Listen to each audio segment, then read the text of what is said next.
Yes, growing up in a large family was fun. It has always been interesting.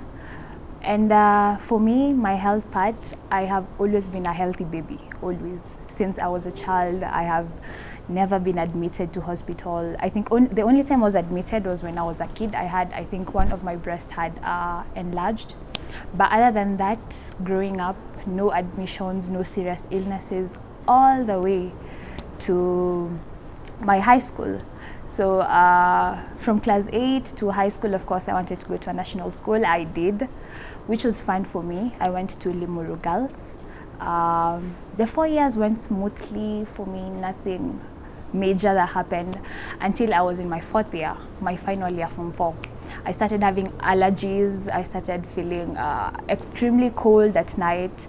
For me, I was joking about it. I was telling my classmates I am allergic to the darkness. I would get rashes all over. I thought it was a protein allergy at first, so I would take antihistamine, I will take prednisons, and all those meds too are for allergy.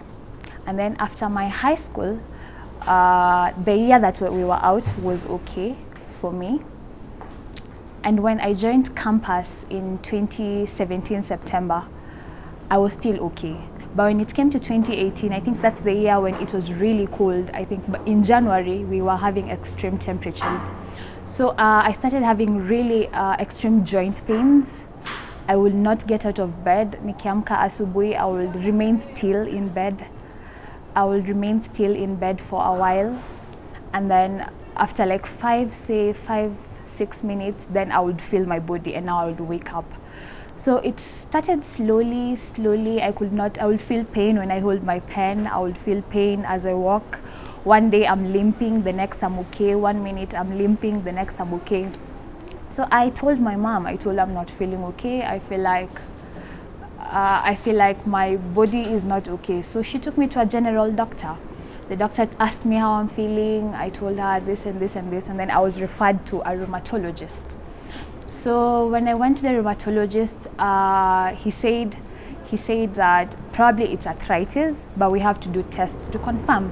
So that is when my arthritis journey started in 2018. I think the very beginning of 2018. So I will go for tests. I will take meds, painkillers, because we had not exactly noted what it was. So as I was taking the meds, as I was continuing, it got worse. By July, I was having extreme pains. My muscles had deformed, like zimeisha kabisa. I had grown really thin. My knees had inflamed, so I could not turn. When I sleep in one position, I will sleep in that position all the night, like hadi asubuhi.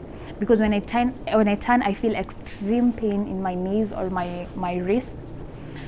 Yeah, at that point I could not walk, I could not bathe, I could not raise up my phone and type, I could not brush my teeth.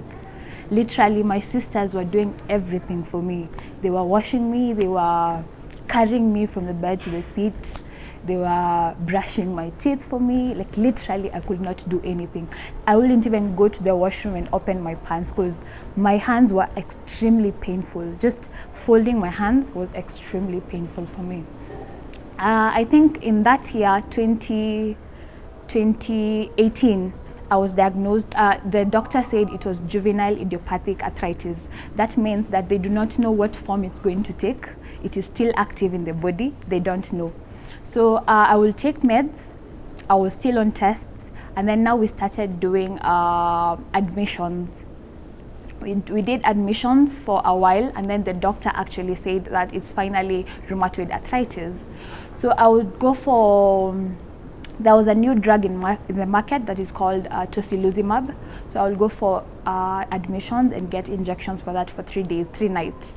And from there, the pain started easing. I could walk, I could talk, I could write, I could bathe, I could do things for myself now. So it became manageable. I would manage it. I went back to school. I would go attend classes and all those things. After a year of admissions for arthritis, first that was in 2018. So in 2019, February, as I was going through my admissions for tocilizumab injection, I lost my dad. My dad was sick. He had issues with most of his organs. He was in and out of hospital for a while. But in 2019, February 11th, he succumbed to the illness. So it was a really tough time because he was in the ICU for a long time. I will go to him and he will tell me, you just go to school, I don't want you to worry about me. And it was hard not to worry about your dad who is in hospital. So when he died in 2019 Feb, he left a huge medical bill. So my insurance could not cover any of us any longer for medical attention.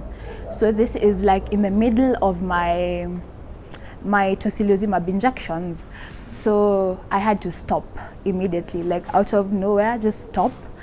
No more going to the hospital. You just manage the pain with painkillers. You are in pain, your knees are inflating, you can't walk again, but there's nothing you can do because you do not have the finances at that time. The hospital and the tocilizumab injection, just one of it was like 100K a month. That is way above our budget. We cannot afford that at that time.